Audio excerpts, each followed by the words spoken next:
नमस्कार, स्वागत है आपका आज के एक और वीडियो पे। आज की इस वीडियो में जानेंगे हिंदी भाग टू चैप्टर 1 उनका सब्जेक्टिव क्वेश्चन। हिंदी भाग 2 का जो चैप्टर 1 है कड़वक, उसका हम लोग सब्जेक्टिव क्वेश्चन जानेंगे। तो चलिए उस स्टार्ट करते हैं। देखिए टोटल सब्जेक्टिव क्वेश्चन है इसमें चैप्टर में 6 + 1 यानी 6 क्वेश्चन है, 1 व्याख्या है। टोटल 7 है, तो हम लोग सातों इस वीडियो में देखेंगे। इसके बाद एक भी इसका सब्जेक्टिव क्वेश्चन नहीं बचेगा।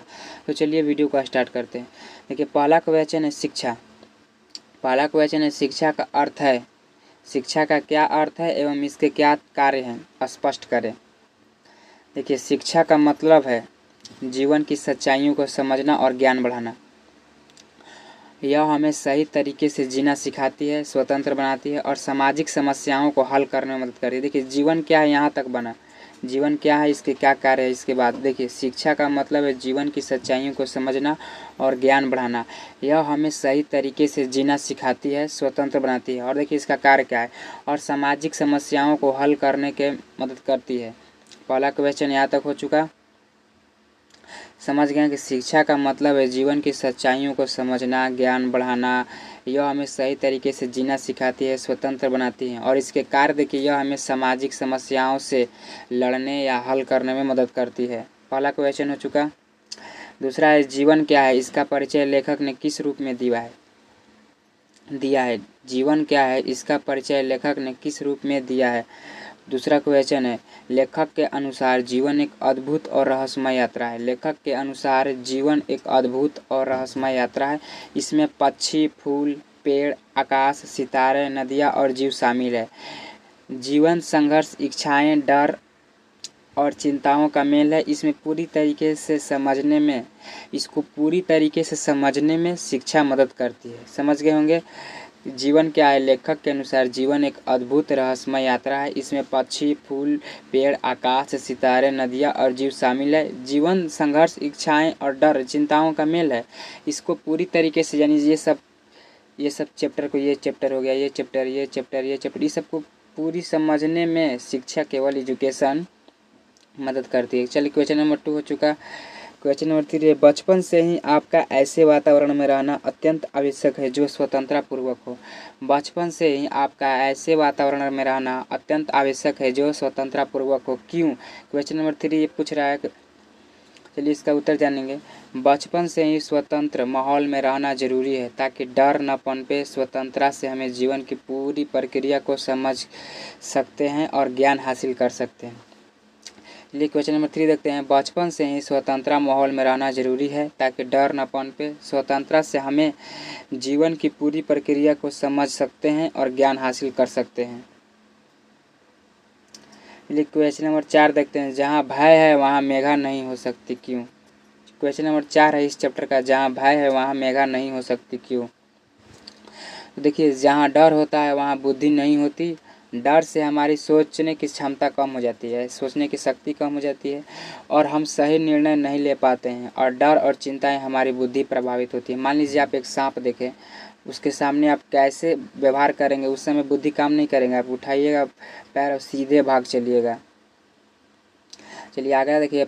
जीवन में विद्रोह का क्या स्थान है। जीवन में विद्रोह का स्थान क्या है। देखिए जीवन में विद्रोह बहुत ज़रूरी है। जीवन में हर किसी के जीवन में विद्रोह बहुत ज़रूरी है क्योंकि यह हमें सच्चाई और स्वतंत्रता की ओर ले जाता है। सच्चाई और स्वतंत्रता की ओर ले जाता है।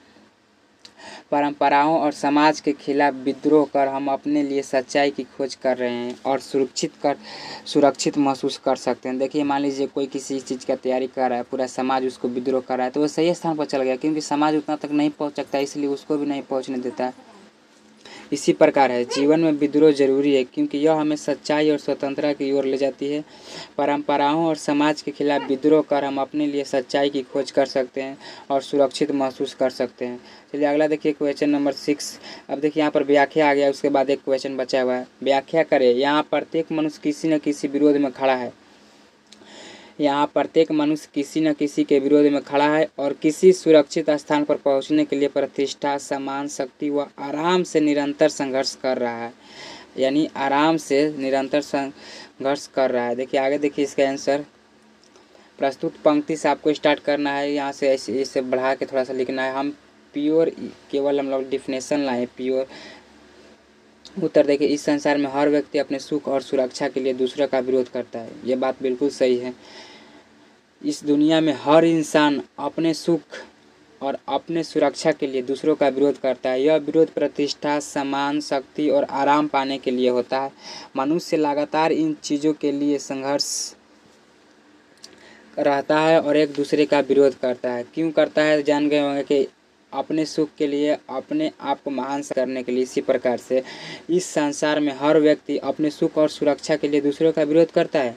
यह विरोध प्रतिष्ठा, सम्मान, शक्ति और आराम पाने के लिए होता है। मनुष्य लगातार इन चीज़ों के लिए संघर्ष करता है और एक दूसरे का विरोध करता है। अगला क्वेश्चन है, केवल 7 नंबर क्वेश्चन एक बचा है। क्वेश्चन नंबर 7 नंबर केवल क्वेश्चन एक बचा है कि नूतन विश्व का निर्माण कैसे हो सकता है। नूतन विश्व का निर्माण कैसे हो सकता है, चलिए इसका आंसर देखते हैं। देखिए, समाज में भय और ईर्ष्या का माहौल है। समाज में, हर किसी के समाज में भय और ईर्ष्या का माहौल होता है। एक नए विश्व का निर्माण तभी संभव है जब हम स्वतंत्र और निर्णय वातावरण बनाएं। ऐसा वातावरण जहां हर व्यक्ति सच्चाई की खोज कर सके, जहां हर व्यक्ति सच्चाई की खोज कर सके। समाज, देखिए फिर से रिपीट कर देते हैं, समाज में भय और ईर्ष्या का माहौल। नए विश्व का निर्माण तभी संभव है, नए विश्व का निर्माण तभी संभव है जब हम स्वतंत्र और निर्णय वातावरण बनाएं। ऐसा वातावरण जहां हर व्यक्ति सच्चाई की खोज कर सके।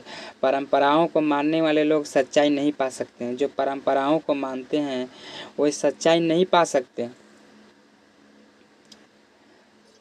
सत्य, प्रेम और ईश्वर की खोज केवल वही कर सकता है जो स्वतंत्रता और विद्रोह की भावना में रहते हैं।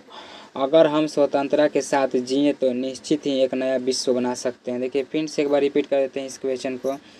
समाज में भय और ईर्ष्या का माहौल है, होता है या रहता है हर किसी के समाज में। एक नए विश्व का निर्माण तभी संभव है जब हम स्वतंत्र और निर्णय वातावरण बनाएं। ऐसा वातावरण जहां हर व्यक्ति सच्चाई बोल सके और सच्चाई का खोज कर सके। परंपराओं को मानने वाले लोग सच्चाई नहीं पा सकते। सत्य, प्रेम और ईश्वर की खोज केवल वही कर सकते हैं जो स्वतंत्र विद्रोह की भावना में रहते हैं, जो स्वतंत्र और विद्रोह की भावना में रहते हैं। अगर हम स्वतंत्रता के साथ जिए तो निश्चित ही एक नया विश्व रिकॉर्ड बनाएंगे। तो आज की इस वीडियो में इतना ही, मिलते हैं नेक्स्ट वीडियो में।